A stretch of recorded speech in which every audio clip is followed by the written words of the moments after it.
কেঁচুৱাজনী কিমান মৰম লগা। তাকে হেও তাইলৈ চাই চাই মোৰ বৰ দুখ লাগিছে।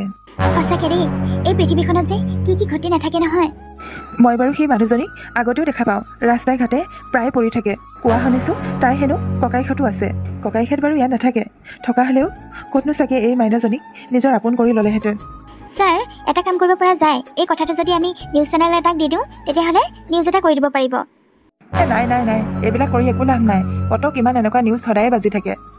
তেনেহ'লে এই কেঁচুৱাজনীৰ কি হ'ব? জন্ম দিয়ে মাকজনী ঢুকালে, আৰু বাপেকৰ কোনো চিন-চাব নাই। বাৰে বাৰে কেঁচুৱাজনীৰ মুখলৈ চাওঁতে কিবা এটা অজান দুখে হেঁচা মাৰি ধৰিছে। ছাৰ চাওকচোন বাৰু, আজিকালি সকলো মানুহেই শিক্ষিত, সকলো মানুহেই জ্ঞানী, কিন্তু বাটে ঘাটে পৰি থকা সেই মানসিক বিকাৰগ্ৰস্ত মহিলাগৰাকীক ধৰ্ষণ কৰিব লাগেনে? আৰু এই বাইদেউজনীৰ গাত কি দুখ? তাইতো একোৱেই নাজানে, একো নজনাকৈয়ে পৃথিৱীলৈ আহিছে। যেতিয়া লাহে লাহে ডাঙৰ হ'ব আৰু এদিনটো গম পাব যে তাইৰ মাক এজনী মানসিক বিকাৰগ্ৰস্ত মহিলা আছিল, আৰু তাইতো এদিন গম পাব যে তাই এজনী জাৰৰ সন্তান। ছাৰ, মই এটা কথাই ভাবি নাপাওঁ, এই মাইনাজনীৰ মাকজনী যদি মানসিক বিকাৰগ্ৰস্ত বুলি ঘৰত গম পাইছিলে, তেনেহ'লে ঘৰৰ মানুহে চিকিৎসাৰ ব্যৱস্থা কিয় নকৰিলে? অকল এই মাইনাজনীৰ মাক বুলিয়ে নহয়, যিমান মানসিক বিকাৰগ্ৰস্ত মানুহ আছে, সেই মানসিক বিকাৰগ্ৰস্ত মানুহখিনিৰ চিকিৎসাৰ ব্যৱস্থা ঘৰৰ মানুহে কৰিব লাগে। আৰু এনেকৈ বাটে ঘাটে পৰি থাকিবলৈ কেতিয়াও দিব নালাগে, চেষ্টা কৰিব লাগে, কিজানিবা ভাল হয়েই। মই এটা কথা ভাবিছোঁ বুজিছা, এনেকৈ এই মাইনাজনীক আলৈ এঠানি হ'বলৈ দিব নোৱাৰোঁ। এই মাইনাজনীক মই লৈ যাম দিয়া, মই তুলি তালি ডাঙৰ দীঘল কৰিম। কিন্তু ছাৰ, বাইদেউ বা কি কয়? তাকেহেও, বাইদেউক লৈহে চিন্তা। বাইদেউক খংটো জানাই নহয়, কেনেবাকৈ আৰু বুজাব লাগিব। আৰু এটা কথা, আমাৰ বাবলিৰো লগ এটা হ'ব, দুয়োজনী একেলগে ডাঙৰ হ'ব পাৰিব। সেইটো পিছে হয়, আপুনি বাইদেউৰ লগত আলোচনাটো কৰি ল'ব। আলোচনা কৰিবলৈ নাই আৰু বুজিছা, মই আজিয়ে লৈ যাম, তাৰ পিছতহে ঘৰত কথাবোৰ ভালকৈ ক'ম। কথাটো বাৰু মই ভালেই দেখিছোঁ, কিন্তু বাইদেউক লৈহে মোৰ চিন্তা হৈছে। আপুনি যি ভাল দেখে ছাৰ, সেইটোৱে কৰিব। মোক নুসুধা নেমেলাকৈ এইবিলাক তুমি কি কাম কৰিলা? ক'ৰ কেঁচুৱা আনি ঘৰত সোমোৱাইছাহি? তুমি বুজিবলৈ চেষ্টা কৰা, আগতেতো মোৰ কথাখিনি শুনি লোৱা তুমি। মই তোমাৰ কোনো কথাই শুনিব নিবিচাৰোঁ। মুঠৰ ওপৰত এটাই কথা, এই কেঁচুৱাজনী য'ৰ পৰা আনিছিলা ততে থৈ আহাগে। এতিয়া ইয়াৰ পৰা লৈ যোৱা বুলি কৈছোঁ নহয়, লৈ যোৱা। এইবিলাকৰ দায়িত্ব মই ল'ব নোৱাৰোঁ। তুমি মোৰ কথাখিনি শুনিবই লাগিব। অলপ ধৈৰ্য ধৰাচোন, অলপ ঠাণ্ডা হোৱা। কেঁচুৱাজনীৰ কোনোৱেই নাই, মাকজনী জন্ম দিয়ে ঢুকাই থাকিলে। হস্পিটেলত কেঁচুৱাজনী আলৈ আঠানিকৈ পৰি থকা দেখি মোৰ মনটোৱে নহহিলে, সেইকাৰণে মই তাইক লৈ আহিলোঁ। তাৰমানে তোমাৰহে বেয়া লাগিল। হস্পিটেলত যে ইমানখিনি নাৰ্ছ ডক্তৰ আছে, সেইখিনিৰ ভিতৰত কেৱল মাত্ৰ তোমাৰহে বেয়া লাগিল, নহয় জানো? নহয় অ', তুমি কথাবোৰ বৰ বেলেগকৈ ভাবি লোৱা। কেঁচুৱাজনীৰ মাকৰ কেছটো মই পাইছিলোঁ, আৰু হস্পিটেলত এনেকৈ আলৈ আঠানিকৈ পৰি থকা দেখি মোৰ মনটোৱে নহহিলে, সেইকাৰণে মই লৈ আহিলোঁ। কি বেয়া কাম কৰিলোঁ কোৱাচোন? মইতো একো বেয়া কাম কৰা নাই। বাহ, তুমিতো বহুত ভাল কাম কৰিলা। তুমি একেবাৰে মহান কাম কৰিলা। হস্পিটেললৈ যাওঁতে এইজনীক লগত লৈ যাবা, মোৰ পৰা তুমি একো আশা নকৰিবা। প্লিজ মাইনী, কথাটো বুজিবলৈ চেষ্টা কৰা। আৰু তোমাৰ বাৰু সেই কণমানি মাইনাজনীৰ মুখখনলৈ চাই এবাৰলৈও বেয়া লগা নাইনে? নাই লগা, আৰু মোৰ বেয়া নালাগে, কাৰণ মাক বাপেকৰ চিন নথকা এটা সন্তানক মই কেতিয়াও আপোন কৰি ল'ব নোৱাৰোঁ। যি কৰা কৰি থাকা, কিন্তু মোক আৰু বুজাবলৈ চেষ্টা নকৰিবা। এই মানুহজনীৰ পৰা মোৰ একেবাৰে উপায় নোহোৱা হৈছে, কি কৰা যায় বাৰু? নাকান্দিবি অ' আইজনী, নাকান্দিবি। কেঁচুৱাজনীকতো যেনে তেনে ডাঙৰ কৰিবই লাগিব। অ', ৰামু ককাই আছে নহয়, মই সকলোবোৰ কথা ৰামু ককাইক ক'ব লাগিব, সকলোবোৰ সঁচা কথাই ক'ব লাগিব। ৰামু ককাই পাৰিব, নিশ্চয় পাৰিব এইক ডাঙৰ দীঘল কৰিব।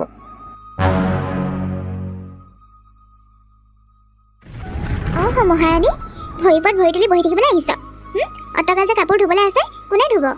মা, আজি মোৰ গাটো বৰকৈ বেয়া লাগিছে, একোচোন কাম চাম কৰিবলৈকে মন যোৱা নাই। তোৰ কোনদিনানো গা ভালে থাকে? সদায় এটা ওলাই থাকে। অকল খালি বাহানা, পালমাৰ ঠাণ্ডা। কাম এটা কৰিবলৈ দিলে কাম এটা কৰিব নোৱাৰ, ইটো হৈছে। এনেই তোক তুলি তালি ডাঙৰ দীঘল কৰিলোঁ। এইখন ঘৰত তোক থাকিবলৈ মই দিলোঁ বুলিহে, বুজিছ? সেইকাৰণে তই এনেকৈ বহি থাকিব পাৰিছ, নহ'লে বা তই এইটো সময়ত বেলেগৰ ঘৰত গৈ ভিক্ষা খুজি থাকিবলগীয়া হ'লহেঁতেন। মাৰ বাপেৰৰ কোনো চিন নাই, দিলোঁ বুলিহে তোক থাকিবলৈ। মা, তুমি যি গালি পাৰা, লাগিলে তুমি মোক মাৰি দিয়া, কিন্তু তুমি মোক মা পাপাৰ চিন নাই বুলি নক'বা মা। সৰুৰে পৰা তোমালোককে দেখি আহিছোঁ, আৰু তোমালোককে মই মা পাপা বুলি ভাবোঁ। আৰু মই কেতিয়াও ভাবিবই নোৱাৰোঁ যে মোৰ মা পাপা তোমালোক নহয়, বেলেগ কোনোবাহে।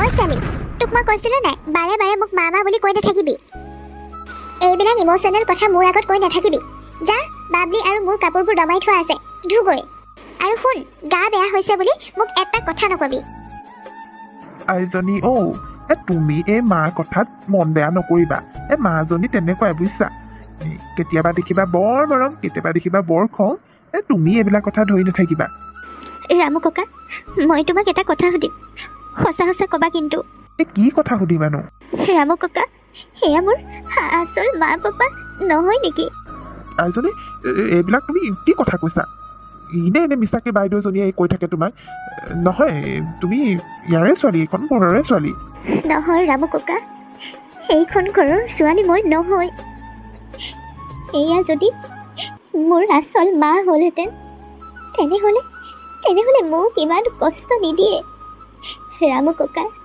তুমি মোক আজি ক'বই লাগিব মোৰ আচল মা পাপা আচলতে কোন আছিল সেই এজনী তুমি বৰ কৰি দেই এনেই মিছা মিছিকে কথাবোৰ ভাবি থাকা পাপাইচোন ইমান মৰম কৰে নিজৰ ছোৱালী নোহোৱা হ'লে জানো ইমান মৰম কৰিলেহেঁতেন পাপাৰ মৰমবোৰলৈ চালে নিজৰ পাপাৰ দৰেই লাগে কিন্তু মায়ে মোক বাৰে বাৰে শুনাই থাকে যে মোৰ মা পাপা বেলেগ কোনোবাহে ৰামু ককা মোৰে শপত তোমাক মই মোৰ শপত দিছোঁ তুমি আজি মোক সঁচা কথাবোৰ ক'ব লাগিব আইজনী তুমি মোক বৰ বিপাঙত পেলালা ৰামু ককা তুমি যদি মোক সঁচা কথা নোকোৱা তেনেহ'লে মই জীয়াই নাথাকোঁ আইজনী তুমি এইবিলাক কি কথা কৈছা মই সঁচা কথাবিলাক ক'ম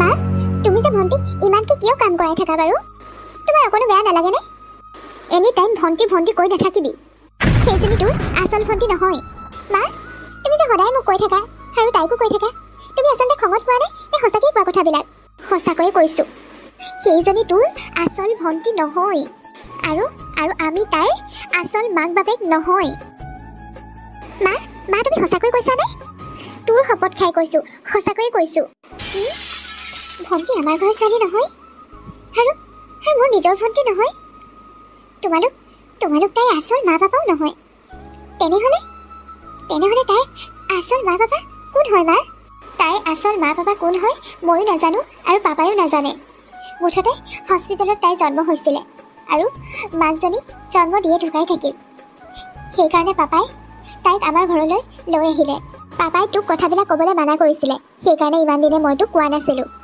তই আকৌ মই কৈ দিলোঁ বুলি পাপাক কৈ নিদিবি বেচেৰী ভণ্টিজনীলৈ বেয়াহে লাগিছে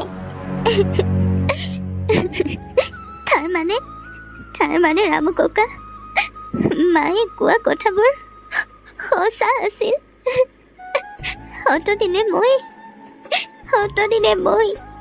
মোৰ মা পাপা সেয়া বুলিয়ে জানি আহিছোঁ আৰু ভাবি আহিছোঁ কিন্তু মোৰ জীৱন কাহিনী ইমান দুখৰ বুলি মই ভবা নাছিলোঁ ৰামু ককা তোমালোকে মোক আগতে কথাবোৰ কিয় কোৱা নাছিলা আইজনী নাকান্দিবা দুখ নকৰিবা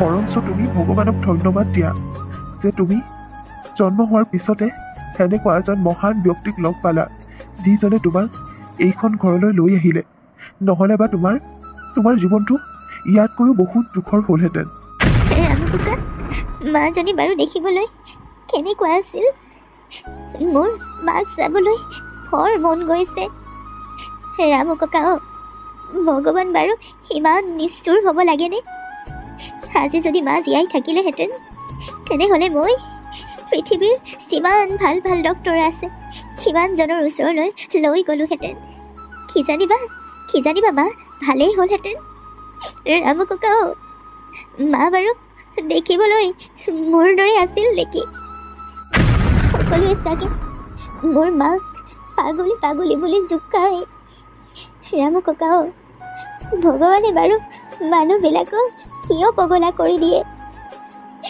মাৰ চাগে কিমান কষ্ট হৈছিল কিয় বাৰু ভগৱান মোৰ জীৱনটোৰ লগত এনেকুৱা কৰিলা আইজনীও নাকান্দিবা এতিয়া আৰু তুমি কান্দি কাটি একো নোপোৱা। এতিয়া তুমি বাস্তৱটো স্বীকাৰ কৰা। এইবিলাক কথা মই তোমাক কৈছোঁ বুলি ছাৰ আৰু বাইদেউক নক'বা। আৰু তোমাক কোৱা কথাখিনি বাইদেৱে নাজানে, অকল ছাৰ মই তুমিহে জানো। গতিকে কথাবিলাক নিজৰ মাজতেই ৰাখিবা আৰু মন বেয়া কৰি নাথাকিবা। মই তোমাৰ লগত আছোঁ, তুমি চিন্তা নকৰিবা। ছমাহৰ পিছৰ কাহিনী। এটা কাৰ এক্সিডেণ্টত বাবলিৰ দেউতাক ঢুকাল। বাবলিৰ দেউতাক ঢুকোৱাৰ পিছৰে পৰা বাবলিৰ মাকে পাপৰিক নানান অত্যাচাৰ কৰিবলৈ আৰম্ভ কৰিলে আৰু শেষত ঘৰৰ পৰা ওলাই যাবলৈ ক'লে। তোক মই ভালে ভালে কৈছোঁ, এতিয়াই তই এইখন ঘৰ এৰি ওলাই গুচি যা। তোক এইখন ঘৰলৈ অনাৰ পিছৰে পৰা এইখন ঘৰত শান্তি নোহোৱা হৈছে। তোক আৰু মই কেতিয়াও নাৰাখোঁ। ওলাই যা বুলি কৈছোঁ নহয়, ওলাই যা। মা, মই এতিয়া ক'লৈ যাম? মোৰ কোনো আপোন মানুহে নাইচোন। ক'ত যাওঁ, কি কৰ কৰ, ক'ত মৰ মৰগে, কিন্তু এইখন ঘৰত তোক আৰু স্থান দিয়া নহ'ব। ওলাই যাবিনে নে মই তোৰ চুলিত ধৰি গটিয়াই বাহিৰ কৰি দিম। ভালে ভালে বেগ ল আৰু যা। যাম মা, যাম। মোৰ কাৰণে যদি এইখন ঘৰত অশান্তি হৈছে তেনেহ'লে মই যাম। অঁ, এইখন ঘৰত তোৰ কাৰণে অশান্তি হৈছে। মোৰ মানুহটোৰ তেজটোপা তয়ে খালি। তোৰ কাৰণে মোৰ মানুহটোৰ মৃত্যু হ'ল। গতিকে তোৰ নিচিনা এজনী অমংগলীয়া মই এইখন ঘৰত ৰখাই নথওঁ। এতিয়াই ওলাই যা। ওলাই যা বুলি কৈছোঁ তই, ওলাই যা। গৈছোঁ মা, গৈছোঁ।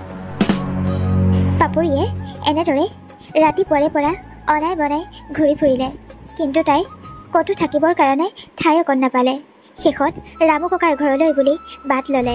অৱশেষত পাপৰিয়ে ৰামু ককাৰ ঘৰত থাকিবলৈ ল'লে। ইয়াৰ পিছত তাই চহৰৰ বিভিন্ন ঠাইত কাম বিচাৰিবলৈ ল'লে। এনেদৰে কাম বিচাৰি থাকোঁতে এদিন এটা ডাঙৰ অফিচ সোমালেহি। ছাৰ শুনকচোন। হয়, কোৱাচোন। আপুনি এইটো অফিচতে কৰে নেকি বাৰু? অঁ, হয় হয়। ছাৰ, মোৰ কাৰণে বাৰু অফিচত কিবা কাম ওলাবনে? মই মানে কাম কৰিব বিচাৰোঁ ছাৰ। তোমাকতো দেখাত বহুত সৰু যেন লাগিছে। কি পঢ়ি আছা তুমি? মই পঢ়া শুনা বাদ দিলোঁ ছাৰ। যোৱা বছৰ মেট্ৰিক পাছ কৰিছোঁ। পঢ়া শুনা বাদ দি তুমি কাম বিচাৰি আহিছা যে, আৰু ইমান কম বয়সৰ ছোৱালীজনীয়ে এইটো অফিচত কোনো কাম নাপাবা। ছাৰ প্লিজ ছাৰ, লাগিলে মই কাপলেট বা সৰা মোচাকে কৰি দিম, কিন্তু মোক কাম এটাৰ বৰ প্ৰয়োজন ছাৰ। মই পৰিস্থিতিত পৰিহে স্কুল এৰিবলগীয়া হ'ল। ছাৰ, পাৰিলে মোক এই অফিচটোত ৰাখি থওকচোন। কথাই বতৰাই তোমাক বয়সতকৈ বেছি পৰিপক্ক যেন লাগিছে। বাৰু, মই চিন্তা কৰি চাম বাৰু। থেংক ইউ ছাৰ, মই কালিলৈ আকৌ আহিম। চৰি মাইনা, চৰি। এই খুন্দাই খাই গৈছিলোগৈ লৰালৰিকৈ আহোঁতে। নাই নাই, একো নাই। আংকুল, আপুনি দুখ পালে নেকি? নাই পোৱা মাইনা, তুমি দুখ পালা নেকি? নাই নাই নাই, মই দুখ পোৱা নাই। ঠিক আছে বাৰু, যোৱা তুমি যোৱা।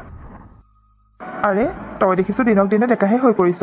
নহয় অ', দাড়িখিনি কটাৰ কাৰণেহে ডেকা ডেকা লাগিছে। আৰু সেই চুলিও পকিলে নহয়, ৰং কৰি থাকোঁ বুলিহে। পিছে এতিয়া ইয়াতে থাকিবি হ'বলা?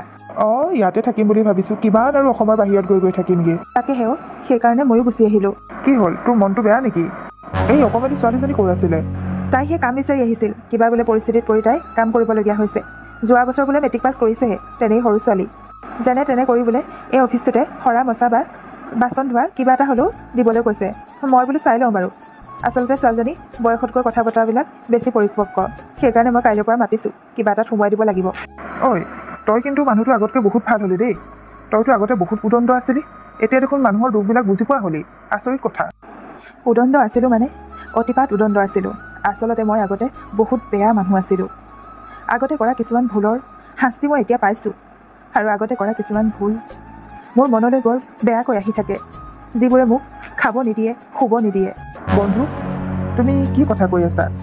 তোমাৰ কিবা এটা হৈছে, মই বুজি পাইছোঁ। জানো অনিল, মই ডাঙৰ ভুল কৰিলোঁ, বহুত ডাঙৰ এটা ভুল কৰিলোঁ। সেইকাৰণে মই অসমৰ বাহিৰতো থাকিব নোৱাৰিলোঁ। হিচাত বিচাত লাগে, ৰাতি শুব নোৱাৰোঁ। এটা কাম কৰিবি, এইবিলাক কথা এনেকৈ পতা কথা নহয়। তই ৰাতিকৈ আহিবিচোন আমাৰ ঘৰলৈ, তেতিয়া তোক মই সকলোবিলাক ক'ম। তই কিন্তু মোক কিবা এটা নহয় কিবা উপায় দিবই লাগিব। ঠিক আছে বাৰু দে, তেনেহ'লে ৰাতি লগ পাম। বন্ধু, আজি মই তোক মোৰ জীৱনৰ এটা ক'লা অধ্যায়ৰ বিষয়ে ক'বলৈ লৈছোঁ। কি কথা? কচোন সোনকালে, মোৰ জানিবলৈ বৰ মন গৈ আছে। আজি প্ৰায় 15 বছৰমানৰ আগৰ কথা। আগতেতো তই জানই নহয়, মই কিমান উৎপতীয়া আৰু উদণ্ড আছিলোঁ। আৰু সেই উদণ্ড স্বভাৱৰ কাৰণে মই এটা বহুত ডাঙৰ ভুল কৰি পেলালোঁ। অভয়, কি ভুল কৰিলি তই?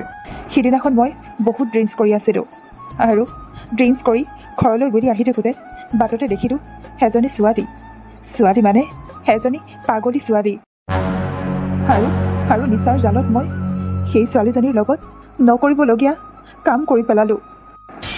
আজি 5 বছৰমানৰ আগত গম পালোঁ যে সেই পাগলী ছোৱালীজনীয়ে এজনী কন্যা সন্তান জন্ম দিলে আৰু জন্ম দিয়ে তাই হেনো মৰি থাকিল। আৰু এই কথাবোৰ গম পোৱাৰ পিছৰে পৰা মই না খাব পাৰিছোঁ না শুব পাৰিছোঁ। ঘৰতো মন নবহে, অফিচতো মন নবহে, ক'তোৱে মন নবহা হৈছে। বাৰে বাৰে এই কথাটোৱে মোক আমনি কৰি থাকে। মই শান্তিৰে থাকিব পৰা নাই। মই কি কৰোঁ বাৰু তই কৈছোঁ অনিল। তই এইবিলাক কি কথা কৈছ? মোৰ বিশ্বাসেই হোৱা নাই। আৰু এটা কথা, সেই পাগলীজনীৰ নাম তই জাননে? তাইৰ নাম হেনো চন্দ্ৰা। কি? তাইৰ নাম চন্দ্ৰা? কি হ'ল আকৌ তই চখ খাবলৈ? তই চিনি পাৱ নেকি? তই যদি চিনি পাৱ ভালেই হ'ব। অন্ততঃ তাইক নেদেখিলেও তাই জন্ম দি থৈ যোৱা ছোৱালীজনীক মই দেখা পাম। মোৰ তাইক চাবলৈ বৰ মন গৈ আছে। অভয়, সেইজনী মোৰ ভণ্টী। কি? তোৰ ভণ্টী? অভয়, সেই পাগলী চন্দ্ৰা মোৰ একমাত্ৰ ভণ্টী। কি? তইতো আজিলৈকে এবাৰো কোৱা নাছিলি যে তোৰ এজনী ভণ্টী আছে আৰু তোৰ ভণ্টীজনী মানসিক বিকাৰগ্ৰস্ত। কোৱা নাছিলোঁ, কাৰণ তাই বৰ সৰুতেই সেই অসুখটো হৈছিল আৰু অনাই বনাই অ'ত ত'ত ঘূৰি ফুৰিছিল। আমিও বিশেষ গুৰুত্ব নিদিলোঁ।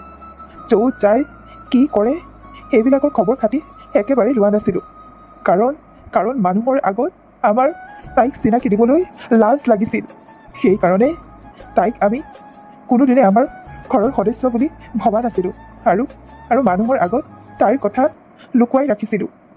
আৰু আমি সকলোৱে পাহৰি গৈছিলোঁ যে আমাৰ এজনী ছোৱালী আছে। আৰু ময়ো পাহৰি গৈছিলোঁ যে মোৰ এজনী ভণ্টী আছে।